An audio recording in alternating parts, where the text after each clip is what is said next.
হযরত রহমতুল্লাহ বলছেন যতগুলো সম্পর্ক আছে সম্পর্কের লিস্ট করলে তো সুবিশাল এক লিস্ট তৈরি হয়। সব সম্পর্কের মধ্যে জরুরি সম্পর্ক, আসল সম্পর্ক, গুরুত্বপূর্ণ সম্পর্ক সেটা হচ্ছে কি আল্লাহর সাথে বন্দার সম্পর্ক। আর হযরত বলছেন সবচাইতে সহজ এই সম্পর্ক রক্ষা করা, কারণ যে জিনিসটা যত বেশি গুরুত্ব বহন করে, জরুরি হয়, সেটা আল্লাহ পাকের নিজাম সস্তা হইয়া যায়।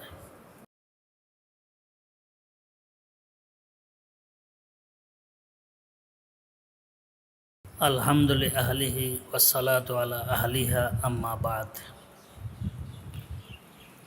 ফাআউযু বিল্লাহি মিনাশ শাইতানির রাজীম। বিসমিল্লাহির রহমানির রহিম। লা ইন শাকারতুম লা আযীদান্নাকুম ওয়া লা ইন কাফারতুম ইন্না আযাবি লাশাদীদ। সাদাকাল্লাহু মাওলানাল আযীম।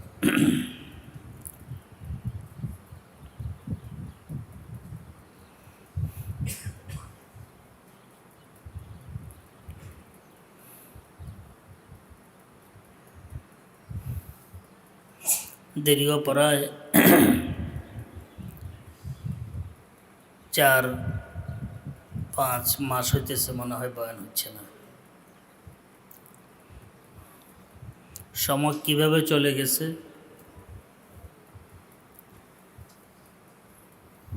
চিন্তা করলে কুলে ওঠা যায় না, যে কিভাবে সময়গুলো চলে গেল।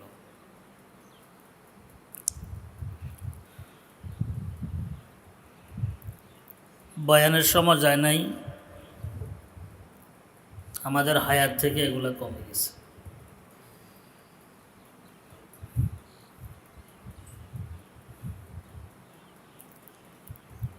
কার কতদিন হায়াত আল্লাহ পাক রাখছেন সেটা আল্লাহ পাকের এলেমের মধ্যে আছে, কিন্তু সময় তো দ্রুত স্রোতের নিয়ে চলে যেতেছে।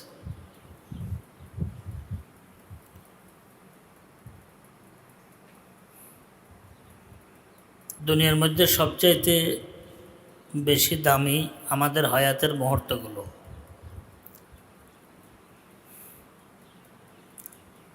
আর আমাদের সবচাইতে বেশি অপচয় হয় যে ব্যাপারে সবচাইতে বেশি খামখেয়ালি বেখেয়ালি, সেটা হচ্ছে হায়াতের মুহূর্তগুলোর ব্যাপারে।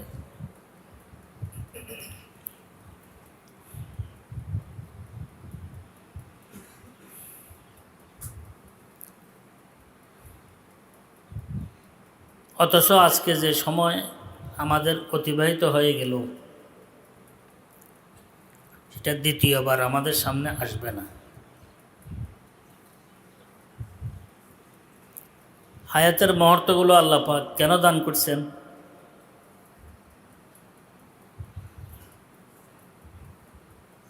এটা তো আমাদের সবার জানা আছে যে আসলে কেন দান করছেন। একমাত্র আল্লাহ পাকের রেজামন্দি অর্জনের জন্য, সরওয়ারে কায়নাত সাল্লাল্লাহু আলাইহি ওয়াসাল্লামের সুন্নতের অনুসরণের মাধ্যমে। এটাই আমাদের হায়াতের মূল লক্ষ্য। এর পাশাপাশি দুনিয়ার সব কাজকর্ম চলমান থাকবে,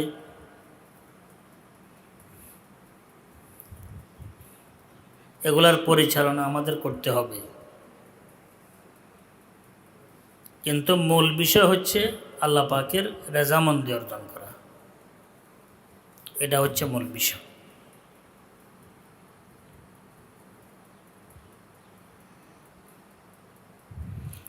আমাদেরকে সাধারণত তালেবে ইলম বলা হয়, যারা আমরা ইলমের সাথে সাধারণত আমাদের একটু সম্পর্ক আছে, তালিমের সাথে, তরবিয়তের সাথে, ইলম শিখার শিখারের সাথে, তা আমাদেরকে বলা হয় তালেবে ইলম, ইলমের তালেব, অন্বেষণকারী।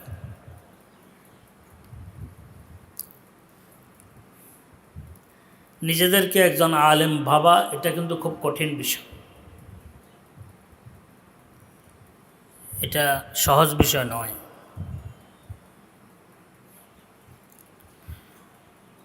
বড় তো পরের বিষয়, ছোটোখাটো একজন আলেম হিসাবে নিজেকে মনে করা এটাও কিন্তু বড় কঠিন বিষয়। কারণ আমাদের কাছে এমন কিছুই নেই।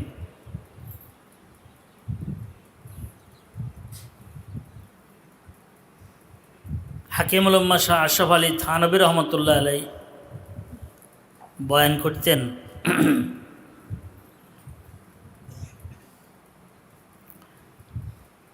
আর বলতেন যে मैं तो एक अदना सा तालिब इल्म हूँ, আমি তো একজন সাধারণ তালিব ইলম। उलमा की शान तो कुछ और हुआ करती है, ওলামাদের মকাম, ওলামাদের শান সেটা তো ভিন্ন বিষয়।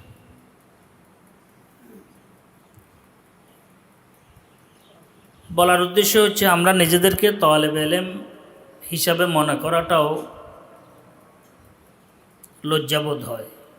তালিব ইলম এমন নয়, তালিব ইলম তো সবসময় ইলমের সাথে থাকে, ইলমে নববীর সাথে থাকে।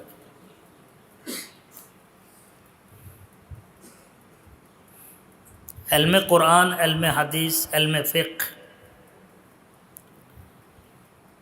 এগুলো অর্জনের জন্য পিপাসুক যারা, দুনিয়ার সব কিছু বাদ দিয়ে তাদেরকে তালিব ইলম বলা হয়।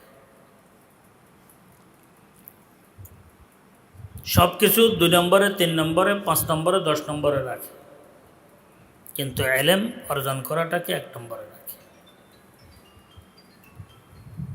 তো আমাদের ওস্তাদরা আমাদেরকে বলছেন যে আমাদেরকে তালিব ইলম কেন বলে? আমরা তো দুনিয়ার সব কিছুই করি, খানা পিনা খাই, মানুষও খানা পিনা খায়, গমনিনের সাথে সম্পৃক্ত, তো অন্যরাও তো গমনিন যায়। নিজের জরুরত ইত্যাদি পূরণকরণের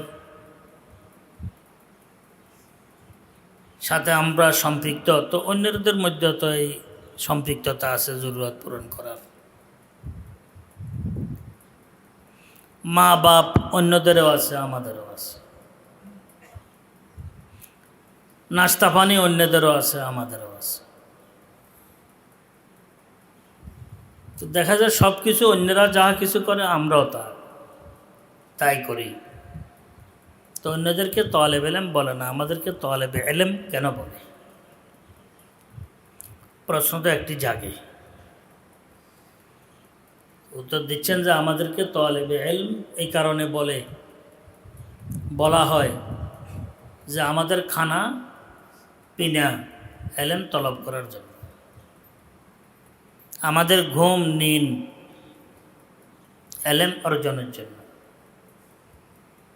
আমাদের স্বস্তি বিশ্রাম ইলম অর্জনের জন্য, নাস্তা পানি, ওযু ইস্তেঞ্জা, জরুরত সব কিছু পূরণ, এটা আমাদের একটি লক্ষ্য আছে, সেটা হচ্ছে ইলম অর্জন করা। কি করা? যে আমাদের সব কিছুর ভিতর দিয়ে আমাদের মূল বিষয় হচ্ছে ইলম অর্জন করা। এই কারণে আমাদেরকে কি বলে? তালিব ইলম বলে। না হয় কিন্তু আমরা সব কিছু করি, দুনিয়ার মানুষ যা কিছু করে তাই আমরা করতে থাকি, কিন্তু দুনিয়ার মানুষ অন্য যাহা কিছু করে ইলম অর্জনের জন্য করে না। এই কারণে তাদেরকে তালিব ইলম বলা হয় না। আমাদের সব কিছু কিসের জন্য? ইলম অর্জনের জন্য। এই কারণে আমাদেরকে তালিব ইলম বলে। কথাটি এই কারণে বললাম যে আমরা যারা মুমিন, আল্লাহ পাক ঈমানের সম্পদ দান করছে, আমরা মুমিন, আমাদেরও একটি লক্ষ্য আছে, সেটা হচ্ছে আল্লাহ পাকের রেজামন্দি। সেটা হচ্ছে আল্লাহ পাকের কি? রেজামন্দি অর্জন। এটা হচ্ছে আমাদের মূল লক্ষ্য। যদি আমাদের মূল লক্ষ্য থাকে, তাহলে আমরা আল্লাহর বন্দা। কে যাহা কিছু করব আমরা আল্লাহ পাকের বন্দা হওয়ার জন্য, আল্লাহ পাকের বন্দেগীর জন্য। রেজামন্দির জন্য যাহা কিছু করব, খানা পিনা আল্লাহ পাকের রেজামন্দির জন্য, ব্যবসা বাণিজ্য আল্লাহ পাকের রেজামন্দির জন্য, ঘুম নিন বিশ্রাম আল্লাহ পাকের রেজামন্দির জন্য, ঘোরাফেরা এদিকে আসা যাওয়া আল্লাহ পাকের রেজামন্দির জন্য। যদি আমাদের সব বিষয়গুলোর সাথে বন্দা হওয়ার বিষয়টি যদি আমাদের মাথার মধ্যে থাকে, তাহলে আমরা আল্লাহর বন্দা। এই কারণে আমাদেরকে আল্লাহর কি বলা হয়? বন্দা বলা হয়। অথচ বাপের বেটা আল্লাহর বন্দা, মায়ের ছেলে আল্লাহর বন্দা, শ্বশুরের জামাতা আল্লাহর বন্দা, বিবির স্ত্রীর স্বামী আল্লাহর বন্দা, বন্ধুর বন্ধু আল্লাহর বন্দা। অর্থাৎ সর্ব কাজের উপরে যে বিষয়টি লক্ষ্য থাকে অর্জনের, ওই বিষয়টির সাথে নামকরণ করা হয়, ওই বিষয়টি প্রাধান্য পায়। এই কারণে তাকে আল্লাহর বন্দা বলা হয়। আমাদেরও যদি সর্বকাজে সর্ব অবস্থায় আল্লাহ পাকের বন্দা বনার একটি লক্ষ্য আমাদের থাকে, আল্লাহ পাকের বন্দেগীর লক্ষ্য আমাদের থাকে, আল্লাহ পাকের রেজামন্দি অর্জনের লক্ষ্য আমাদের থাকে, তাহলে আমরা আল্লাহ পাকের কি? বন্দা। জায়েজ মানবিকভাবে মানুষ হিসাবে যাহা কিছু অন্যরা করে সেটা আমরাও করি। তারা কিন্তু আল্লাহর বন্দা নয়, আমরা কিন্তু কি? আল্লাহর বন্দা। কারণ তাদের এই কাজগুলার পাশাপাশি লক্ষ্যের একটি কাজ নাই আল্লাহ পাকের বন্দা বনার। আমাদের একটা লক্ষ্যের কি আছে? কাজ আছে, সেটা হচ্ছে আল্লাহ পাকের কি বনার? বন্দা বনার। সব কাজগুলোর মধ্যে যদি আল্লাহ পাকের বন্দা বনার লক্ষ্যটি মাথার মধ্যে থাকে, তাহলে আমরা আল্লাহ পাকের বন্দা। সব কাজগুলোর ভিতর দিয়ে যদি এলেম অন্বেষণ করার লক্ষ্য থাকে, সে তালেবে এলেম। সে কি? তালেবে এলেম। সব কাজগুলোর ভিতর দিয়ে ব্যবসা তার মাথার মধ্যে আছে, সে ব্যবসায়ী। সব কাজগুলোর ভিতর দিয়ে মাছ ধরার বিষয়টি তার মাথার মধ্যে আছে, সে জেলে। এরকম সব বিষয়। সব কাজগুলোর ভিতর দিয়ে চাকরি যার মাথার মধ্যে আছে, সে চাকরিজীবী দুনিয়াবী হিসাবে। কিন্তু সবগুলোর উপরে মোমেন মুসলমানের একটি বিষয় থাকে, সেটা হচ্ছে আল্লাহ পাকের বন্দা বনার। সে আল্লাহর বন্দা, সে আল্লাহর কি? এখানে মুসলিম আর অমুসলিম জাতি বিজাতির পার্থক্য এখানে এসে যায়। এরা আল্লাহর বন্দা, ওরা আল্লাহর বন্দা নয়। বন্দা নয় বলতে কি? আল্লাহর বন্দেগী তাদের মাথার মধ্যে নেই। পাকিস্তানে হযরত রহমতুল্লাহ একটা সুন্দর কথা এখানে বলছেন যে একজন মানুষ, তার বহু সম্পর্ক আছে দুনিয়ার মধ্যে। ছেলে হিসাবে বাবার সাথে একটা তার সম্পর্ক আছে, মায়ের সাথে একটা সম্পর্ক আছে, মেয়ে হিসাবে বাবার সাথে একটা সম্পর্ক, মায়ের সাথে একটা সম্পর্ক আছে।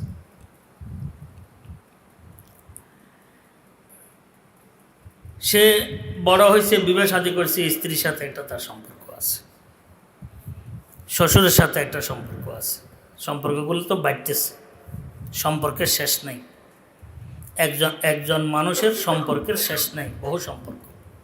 ব্যক্তিগত জীবনে বহু সম্পর্ক, পারিবারিক জীবনে তার বহু সম্পর্ক, চাচাতো ভাইয়ের সম্পর্ক, জ্যাঠতো ভাইয়ের সম্পর্ক, চাচা ভাতিজার সম্পর্ক, দাদা নাতির সম্পর্ক, সম্পর্কের শেষ নেই।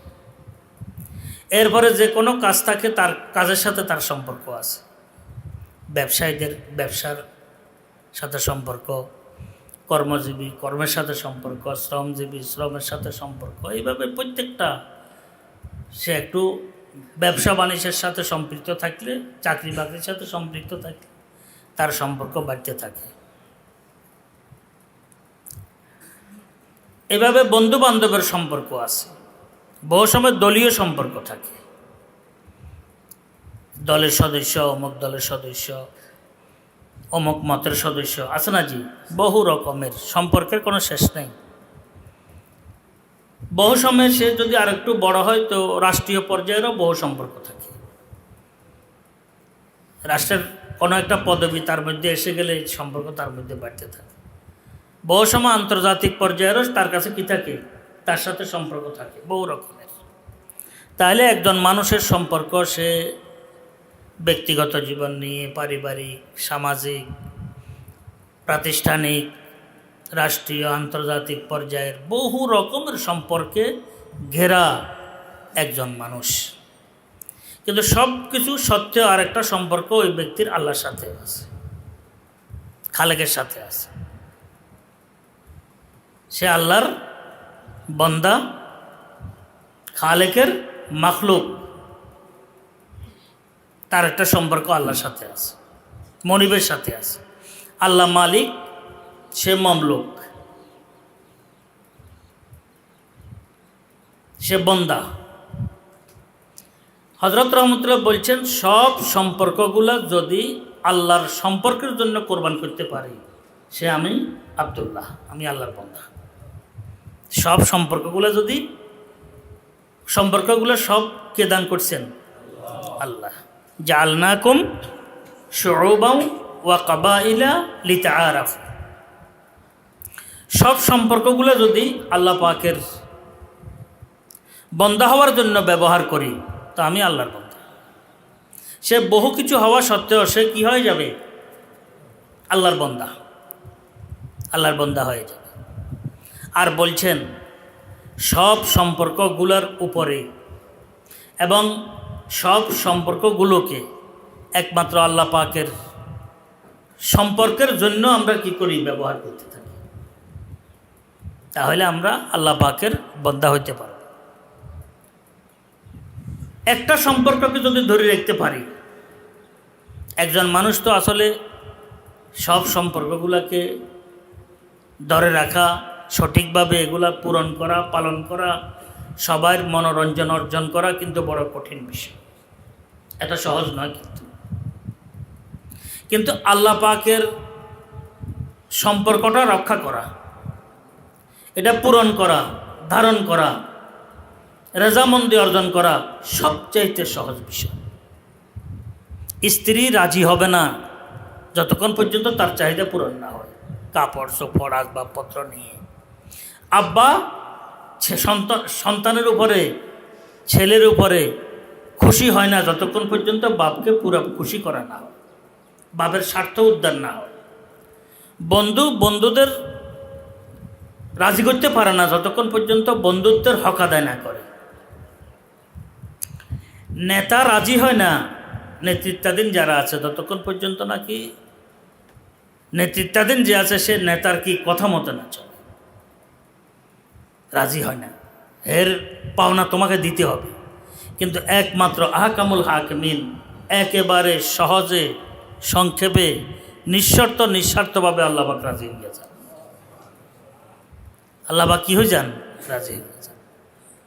ওয়ালে কি খোদাওয়ান দেবালা ওয়াপস্ত বাসিয়া দরের ইস কেবর কস নাপস্ত। হযরত শেখ সাদি রহমতুল্লাহ বলছেন, বাপ সন্তানকে ত্যায্য পুত্র পর্যন্ত করে দে, বন্ধুকে ছেড়ে দে, নেতৃত্বাধীন যারা আছে সদস্যদেরকে কি পরিহার করে।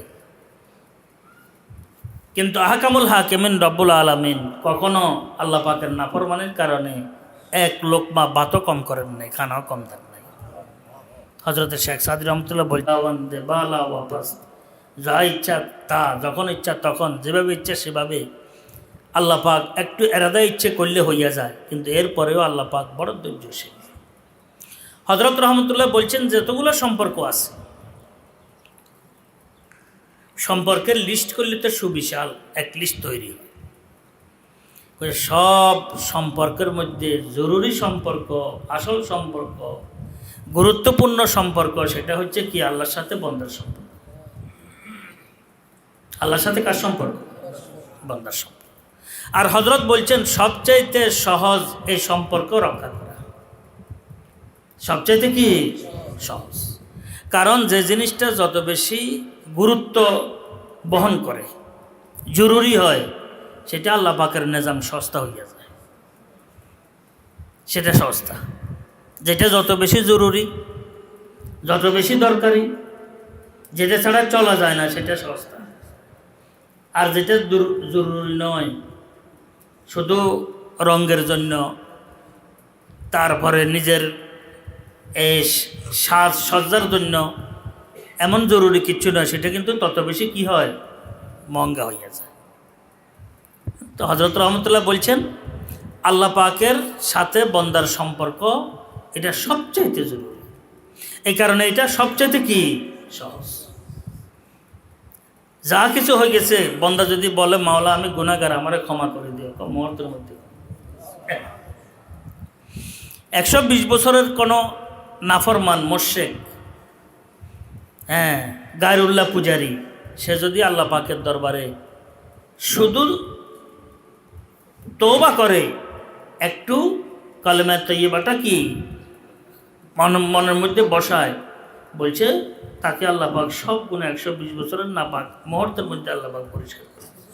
কেন? এই সম্পর্কটি সবচাইতে কি জরুরি, এই কারণে এটা সবচাইতে কি সহজ, সবচাইতে সহজ। বিষয়টি বলার উদ্দেশ্য হচ্ছে যে আসলে বন্দা যারা আছে, আমরা যারা আছি, আল্লাহ পাক আমাদেরকে একটি সম্পর্ককে পরিষ্কার রাখার চেষ্টায় লেগে থাকার তৌফিক দান করে। অন্য সম্পর্কগুলা পূরণ করা একজন মানুষের পক্ষে কি নয়। হযরত খাজা আজিজুল হাসান মজদুব রহমতুল্লাহ আলাইহি বলছেন, মুসিবত में है जान किस किस को दे दिल, हजारों तो दिलबर और हम अकेले। मुसीबत में है जान किस किस को दे दिल, আমার জানটা বড় মুসিবতে আছে, এই দিলটা আমি কাকে কাকে দিব। সবাই চাইতেছে, বাপে চায়, মায়ে চায়, স্ত্রী চায়, বন্ধু চায়, অমুকে চায়, তমুকে চায়, সবাই চাইতে আছে। তো আমার জান বড় মুসিবতের মধ্যে আছে, এই দিলটা কাকে কাকে দিবে। কেন? হাজারো তো দিলবর और हम अकेले, दिल लेने वाला, दिल चाहने वाला तो हजारों लाखों, और আমি হচ্ছে কি একা। তো সুতরাং একক সম্পর্ককে যদি আমরা হাতে ধরে রাখি, যেটা হচ্ছে আল্লাহ পাকের সম্পর্ক, এটা পরিষ্কার রাখলে সব পরিষ্কার হয়ে যাবে। আর এটা যদি অপরিষ্কার থাকে, কোনো সম্পর্ক আর পরিষ্কার কি থাকবে না। হযরত রহমতুল্লাহ আলাইহি মাঝে মধ্যে বলতেন, যদি এটা পরিষ্কার রাখতে গিয়ে যদি অন্য কোনো সম্পর্ক ছুটে যায়, আল্লাহ পাককে রাজি করতে গিয়ে যদি অন্য কোনো সম্পর্ক ছুটে যায়, ও 2 রাকাত নামাজের শুকর আদায় করিও যে একটা কাঁটা খুলে গেল। হযরত রহমতুল্লাহ বলতেন, কারণ এগুলো তো আল্লাহ পাক সম্পর্কগুলা আমাদেরকে দান করছেন একমাত্র কিসের জন্য? আল্লাহ পাকের রাজামন্দির জন্য। যদি আল্লাহ পাকের রাজামন্দি অর্জন করতে গিয়ে যদি কোনো সম্পর্ক যদি কি ছুটে যায়, ব্যাহত হয়, তাহলে 2 রাকাত নামাজের শুকর কি আদায় করি যে একটা কাঁটা ছুটে গেছে, আমার আল্লাহ খুশি হয়ে গেছে, আমার আল্লাহ কি হয়ে গেছেন? রাজি হয়ে গেছেন। কথাগুলো বলার উদ্দেশ্য হয়েছে আসলে সময় তো চলে যেতেছে, সবচেয়ে দামি জিনিস, কিন্তু যদি শুধু এই বিষয়টিকে আমরা মাথার মধ্যে রাখি যে আমরা কি হারাচ্ছি আর এর বিনিময়ে কি কামাচ্ছি, এই বিষয়টি কোন জিনিস হারিয়ে যাচ্ছে আর কি কামাইতেছি, এই সম্পদ দিয়ে অতুল্য অমূল্য সম্পদ বলা হয় হায়াতের মুহূর্তগুলোকে। এই সম্পদ দিয়ে আমরা কি জিনিস কামাই করতেছি, হারাইতেছি কোন জিনিস, কামাই করতেছি কোন জিনিস। যদি শুধু এটা মাথার মধ্যে রাখা হয়, তাহলে ইনশাআল্লাহ তাআলা আর কোনো পেরেশানি আসবে না, তরক্কি হইতে থাকবে। আর এই হায়াতের মুহূর্তগুলো দিয়ে দুনিয়ার কোনো আশয় বিষয়কে মাকসাদ না বানাই, এটা কিন্তু আরেকটি বিষয়। কারণ হায়াতের মুহূর্তগুলো দুনিয়ার হায়াতের মধ্যে সবচাইতে দামি জিনিস হচ্ছে হায়াতের মুহূর্তগুলো, এর চাইতে দামি আর কোনো জিনিস নেই। স্বর্ণ বলি, রূপা বলি, হীরকখণ্ড বলি, আরও যত জায়গা জমিন বলি, সবচাইতে দামি হচ্ছে কি হায়াতের মুহূর্ত। আমি নাই, আমি স্বর্ণ দিয়ে কী করব? আমি নাই, আমি হীরকখণ্ড দিয়ে কী করব? বহুজন নিজের হায়াতের মুহূর্তগুলোকে সুন্দরভাবে একটু পরিচালনার জন্য। কেউ জানে না সম্পদ এমন জায়গায় রাখছে, ওগুলো পর্যন্ত বিক্রি করে কি হায়াতের মুহূর্তগুলোকে সুন্দরভাবে পরিচালনার জন্য চেষ্টায় লেগে থাকে। তো আমি না থাকলে এগুলো কী করবো? কার জন্য এগুলা কার জন্য? তাহলে হায়াতের মুহূর্তগুলোর সাথে তুলনা করা যায় এমন কোনো সম্পদ দুনিয়ার মধ্যে নেই, কোনো সম্পদ নেই। যে কোনো সম্পদ আমরা তালাশ করি, সবচাইতে দামি সম্পদ কি? হায়াতের মুহূর্ত। তাহলে এই দামি বলতে কি? অমূল্য। এগুলার মূল্য কেউ দিতে পারবে না। এগুলা দিয়ে আমি কী জিনিস খরিদ করব? হায়াতের মুহূর্তগুলো দিয়ে সবচাইতে দামি জিনিস খরিদ করতে হবে, সেটা হচ্ছে আল্লাহ পাকের রেজামন্দি, আল্লাহ পাকের আতিকাত। দুনিয়ার কোনো আসল বিষয় নয়, দুনিয়ার কোনো আসবাবপত্র নয়। তাহলে আমি সবচাইতে দামি সম্পদ দিয়ে সাধারণ একটু গান্দা জিনিস আমি খরিদ করলাম। আল্লাহ পাক ইরশাদ করেন, মা ইনদাকুম ইয়ানফাদ ওয়া মা ইনদাল্লাহি বাক। তোমাদের নিকট যাহা কিছু আছে সব কিছু ফুরিয়ে যাবে, শেষ হয়ে যাবে। আর যা কিছু আল্লাহ পাকের দরবারে আছে সেটা হবে বাকি, স্থায়ী। তোমাদের কাছে এগুলো হচ্ছে অস্থায়ী। নিজের নাম, নিজের ইজ্জত, নিজের সম্মান, নিজের পদবি, নিজের শোহরত, এগুলা দুনিয়া সব। হায়াতের মুহূর্তগুলা দিয়ে যেন এগুলা কখনো অর্জন করার চেষ্টায় চিন্তায় লেগে না থাকে। হায়াতের মুহূর্তগুলো দিয়ে একমাত্র চিন্তা করব আল্লাহ পাকের রেজামন্দি অর্জন করা। এটা অতুল্য সম্পদ। ইহ এবং পরকালে সবচাইতে গুরুত্বপূর্ণ সম্পদ রেজায়ে মাওলা, রেজায়ে এলাহি। আর দুনিয়ার মধ্যে সবচাইতে দামি সম্পদ হায়াতের মুহূর্তগুলো। তাহলে হায়াতের মুহূর্তগুলো দিয়ে আমরা আল্লাহ পাকের রেজামন্দি অর্জন করার চেষ্টায় লেগে থাকবো, আল্লাহ পাকের আবদিয়ত অর্জন করার চেষ্টায় লেগে থাকবো। তাহলে আমাদেরকে বলা হবে আব্দুল্লাহ। আমাদের কি বলা হবে? আব্দুল্লাহ। এই কারণে হায়াতের মুহূর্তগুলোর ব্যাপারে একটু চিন্তা করা দরকার, মুহাসাবা করা দরকার। যে সমস্ত বিষয়গুলো মুহাসাবায় আমরা নিয়ে আসি, হিসাব নিকাশে নিয়ে আসি, তার মধ্যে হায়াতের মুহূর্তগুলোরও হিসাব নিকাশে আমরা নিয়ে আসি। হায়াতের মুহূর্তগুলো যে যাইতেছে, আমরা কি করতেছি, এগুলা দিয়ে কি কামাই করার চেষ্টা করতেছি, এগুলা কিন্তু মাথার মধ্যে না রাখলে নিজেকে গতির মধ্যে রাখাটা বড় কঠিন, বেগতিক হয়ে যাবে। এই কারণে হায়াতের মুহূর্তগুলো দিয়ে একমাত্র আল্লাহ পাকের রেজামন্দি অর্জন করার চেষ্টা করব, সরওয়ারে কায়নাত সাল্লাল্লাহু আলাইহি ওয়াসাল্লামের সুন্নতের অনুসরণের মাধ্যমে। আর কোনো কিছু যেন আমাদের মধ্যে না থাকে। তখন আমরা হব আব্দুল্লাহ। কি হব? আল্লাহর বান্দা। আর যদি আমরা মানে এদিক ওদিক এটা সেটা যদি আমরা চিন্তা করতে থাকি, তাহলে আমরা বিজাতিদের সাথে আমাদের কি মিল হয়ে যাবে। আমরা আব্দুল্লাহ হওয়াটা আমাদের জন্য কি হবে? কঠিন হবে। তা আমি বললাম যে আসলে আমরা তালেবে ইলম, আমাদের মুরব্বীরা বলছেন যে আসলে তালেবে ইলম কেন আমাদেরকে বলে? আমরা তো অন্যরা যাহা কিছু করে সব কিছু আমরা তাই করি, আবার তালেবে ইলম কেন? তালেবে ইলম এই কারণে আমরা অন্যান্য কাজ যেগুলো অন্যরা করে এগুলা দিয়ে অন্যরা এলেম তলব করার চিন্তা ভাবনা ওনাদের মাথায় থাকে না। আর আমাদের মধ্যে এলেম তলব করার কি থাকে? চিন্তা ভাবনা থাকে। কারণ আমাদেরকে কি বলা হয়? তালেবে ইলম বলা হয়। যে কোনো ব্যক্তি, যে কোনো দুনিয়াবি, যে কোনো শাখা প্রশাখায় নিজের যত রকমের বিষয়গুলো আছে এগুলাকে যে লক্ষ্যে ব্যবহার করে তাকে ওই নামে স্মরণ করা হয়।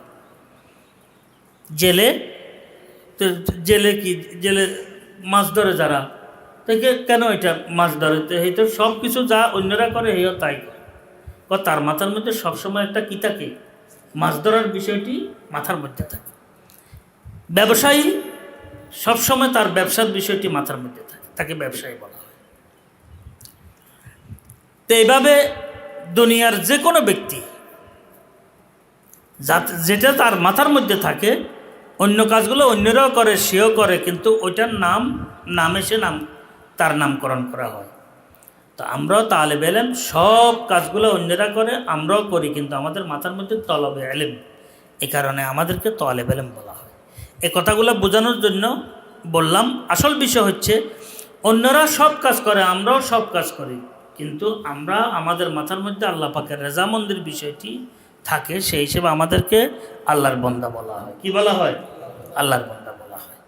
এটা হচ্ছে সবচেয়ে গুরুত্বপূর্ণ বিষয়। সব বিষয়গুলোর ভিতর দিয়ে যেন আল্লাহ পাকের রেজামন্দি যেন আমাদের মাথার মধ্যে থাকে, আমাদের লক্ষ্যের মধ্যে থাকে, তাহলে আমরা আব্দুল্লাহ হইতে পারবো সহজে, আল্লাহ পাকের বান্দা হইতে পারবো, ইহা এবং পরকালীন কামিয়াবি আমাদের হাসিল হয়ে যাবে। আর হায়াতের এই অমূল্য সম্পদগুলো দিয়ে অমূল্য একটি বিষয়কে খরিদ করার চেষ্টায় যে লেগে থাকে না, সে খাসারার অন্তর্ভুক্ত হইয়া যায়। সেটা হচ্ছে অমূল্য সম্পদ আল্লাহ পাকের কি রেজামন্দি। হায়াতের মুহূর্তগুলো দিয়ে আল্লাহ পাকের রেজামন্দি অর্জন করা আমাদের কি জরুরি। এই কারণে কোরআন এবং হাদিসের মধ্যে আপনারা দেখবেন যে সোয়াবের কথা আছে, আল্লাহ পাকের নাজাতের কথা আছে, আখরাতের বিষয়গুলোর কথা আছে। বহু মানুষ হয়তো বলে যে দুনিয়ার কি আছে, আর আখরাত আসে গেলে তো দুনিয়া এমনি এসে যায়, কারণ আখরাত তো হচ্ছে আসল, দুনিয়া হচ্ছে ছায়া। তো আসল আসে গেলে তো ছায়া এসে যায়। আল্লাহ পাক রাজি হইলে সব কিছু হয়ে যায়। মাল্লাহুল মাওলা ফালাহুল কুল।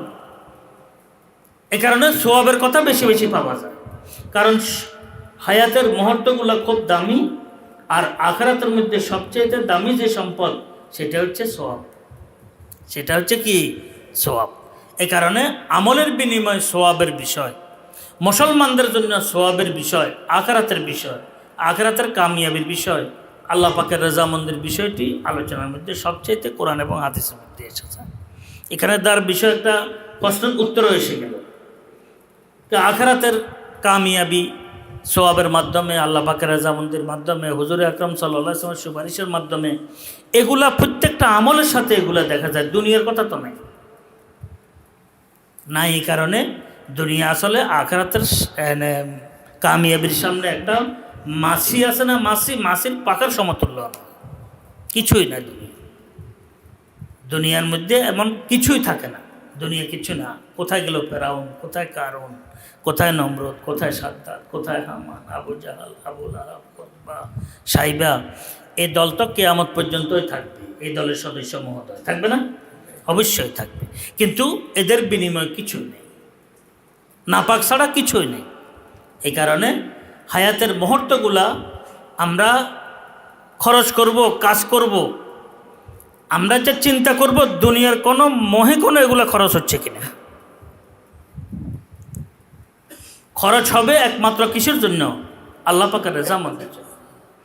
দুনিয়ার কোনো উদ্দেশ্যে আমি এগুলা খরচ করতেছি কিনা, কোনো পদের উদ্দেশ্যে, লোভে, টাকা পয়সার উদ্দেশ্যে লোভে, শোহরতের উদ্দেশ্যে লোভে, এই ধরনের কোনো দুনিয়ার কোনো উদ্দেশ্যে এগুলা খরচ করতেছে কিনা।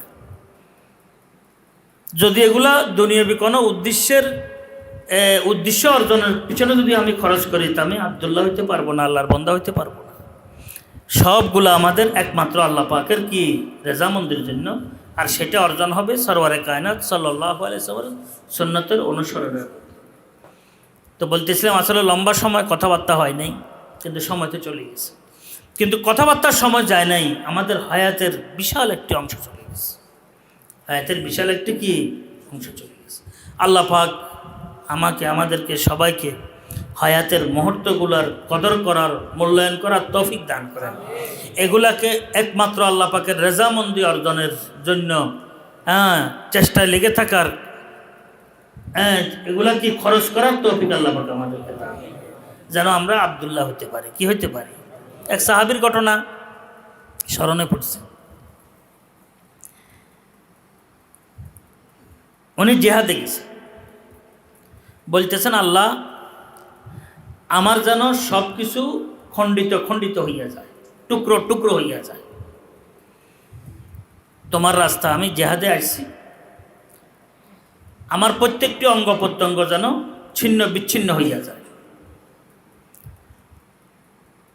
আর কিয়ামতের দিবসে তুমি আমাকে জিজ্ঞেস করবে যে এগুলা কেন করছো, আমি বলবো যে মাওলা তোমার রাজামন্দির জন্য।